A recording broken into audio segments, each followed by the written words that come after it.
yeah, so let's go take a look at the rest of the car. So that's the trunk. You can open the frunk if you have like the app or something from outside the car. So this is the driver's side.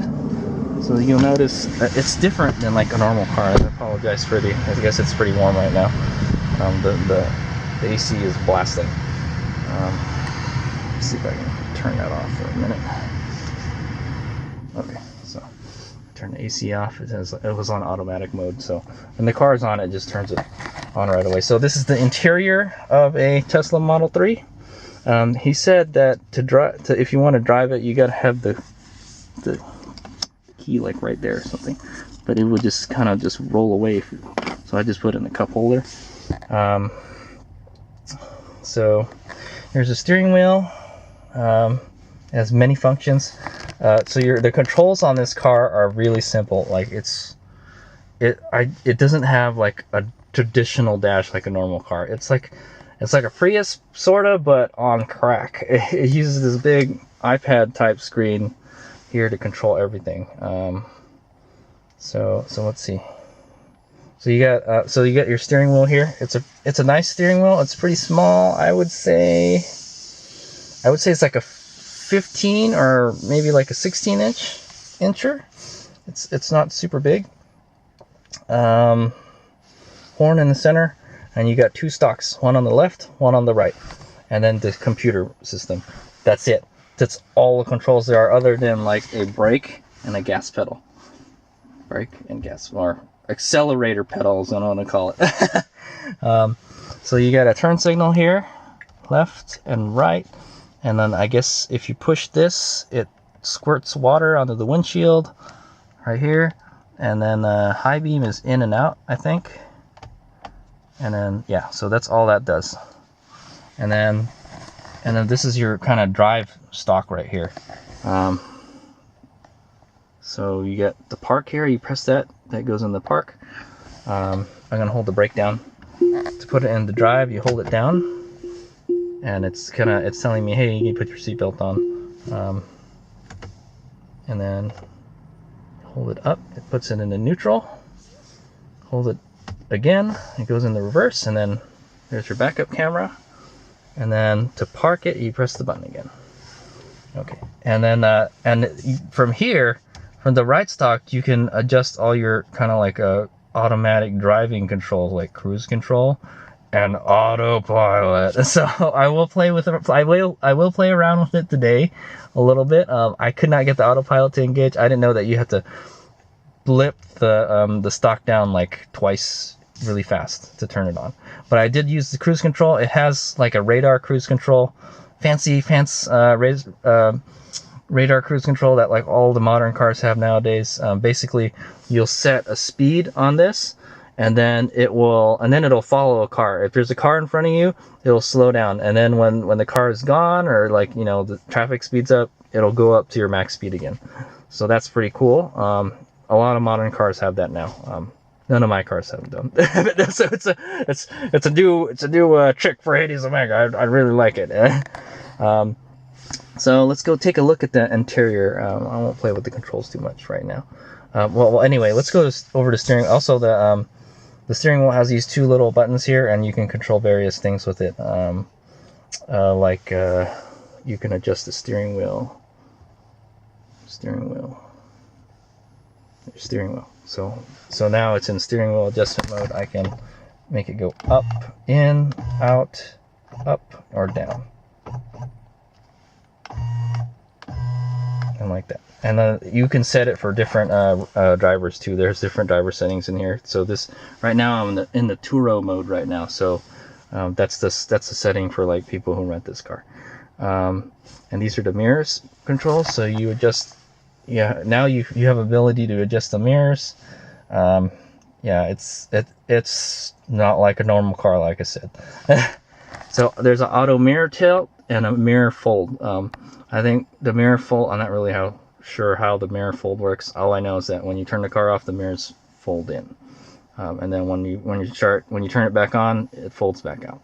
And you saw that when I started the car up. So you can adjust your mirrors left and right here, and then Sorry for the glare on the screen. And then I think the auto mirror tilt is like when you go into reverse, the mirrors move downwards. So I'm gonna put it in reverse right now. See how the mirror tilts downward, so you can see the parking lines when you back up, or like when you, yeah. So that's a nice feature to have. I do that on my car manually. So okay, so I'm gonna put it back into park. I don't really know if there's a parking brake on this. I don't know how the parking brake works. If you guys know, or I'll put a subtitle below on how the parking brake works. But I'm not really sure how it works, man. I think there's some kind of, I think it just activates the calipers electronically or something and locks it. There might be a separate one for like parking. All right, so there's 2 cup holders right here. We'll go through the interior right now. I'll go through the control list later. But anyway, that was all the controls. The left stalk, the right stalk, and then the steering wheel. You got your accelerator pedal and the braking pedal, horn, and then these 2 little joysticks here, sort of. They're sort of like a joystick, and they have different functions, as you just saw. So right now I just used this one to turn the mirror. I believe, and just to give you an example of some of the stuff that you could do with this is when you're on cruise control, you can flick it up and down to adjust your maximum speed. You can increase the volume on your music or change a different track. Yeah, so. I'll go through all the controls in another clip. So anyway, let's go through the interior real quick. Since we've gone through all the controls, you got all your window controls here. It has all 4 automatic windows. I just use them all. All the windows, the rear windows do not go down all the way, but you can have manual control of it. And it has auto up. No. Oh yeah, it does have auto up. Nice.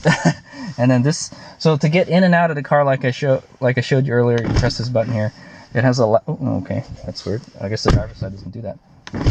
The driver's side just kind of just opens itself. The back one has the latch, so it's interesting. Yeah. All right, so it's got little holder tray here on the side. There's on both sides. There's a cup holder here in the center. There's a compartment to put stuff in here. You can put your phone. There's some like USB ports in here, I guess. You press that down, and then oh, this is where your phone goes. See, I was wondering, what is this for? Like, oh, you know what? You can pull it up too. You can make it bigger. So right there's 2 USB ports right there. And then you put your phone right here, and then you can plug it in, I guess. I don't know how you would plug it in if. I guess, oh, that's probably what this little thing is here. You plug the phone in and then, but I don't have, this is for iPhone, so it doesn't work for mine. Yeah, so that goes just like that. And then close it. To close it, you have to lightly tap on it. So there you go. It's kind of a weird, I was playing with it earlier. It's, if you keep on pressing, I was like, why does it not want to close? Like, oh, I'm pressing it too much. And I can tell you now, I'm getting like fingerprints all over the interior. Look at that, this fingerprints there, because there's this kind of gloss black finish on everything. But there's a little thingy here, a glove box, another glove box here. This goes up, and there's more stuff. Put stuff down there. It's a Type-C cable. Pretty cool. I just put my phone right here. It's a good place to put your phone. So to open the glove box, there's no way to open it physically. You have to press the button there. It's this glove box right there, and it opens. There's not much. There's like a registration card and like some manuals and stuff here. They don't get pulled over. There's these guys right here. Yeah, so I know the build quality looks pretty good. Look at that. There's a little LED light that goes on when you open that. Yeah, the build quality looks pretty good. Not bad for like a pretty young car company, you know. There is a manual door. There's a manual way to open the doors. If you pull up on, he said, I think if you pull up on this or something, you can open the door. But he said like you don't do that normally. That's not good for the car. So we're not gonna do that. But there's a mechanical way to open the door. but just the normal way to open a door is press the button. Okay. So yeah, that's pretty much it for the front. It's got quite a bit of compartments. It's only got 2 cup holders. Well, I guess these side ones kind of count as cup holders too. Boy, it was hot in there.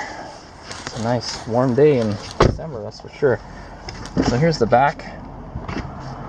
You got your window controls here, which you can't use, I guess. Oh, maybe it might be locked out or something. There's a little pocket back here for the seat. There's some USB charging ports there and some vents in the center. Very nice white, kind of white leather, white and black leather interior. It looks like it's super clean, man. That's I wouldn't want to get it dirty, that's for sure. Okay, so let's go sit back here. So Hades Omega is 5'10", 175 pounds, and the way the seat is right now, it's very comfortable. I got lots of leg space in here, and I got enough room to move my feet, you know, forward and back, maybe a foot, just about a foot. The seat's probably not all the way back. No, it is all the way back almost. So yeah, it's a very comfortable car for passengers to be in. Is there a third seat? Yes, there is. Because there's 3 buckles. So there's a third one is right here. And the middle one is just as comfortable. The floor is flat, so it's awesome. It's got some rubberized floor mats. Very nice. You got little pockets here to put stuff. And then you get another pocket right here. All right. And then there's the roof. You can see straight through it, man. Or you can see a reflection anyways. But anyway, you can see there's like a tree over there. So it's crazy. It's like a glass cockpit. And you got like tether points for child seats here. So like I said, there's a latch on the rear one, so it will not just open. You have to hold it down and open it.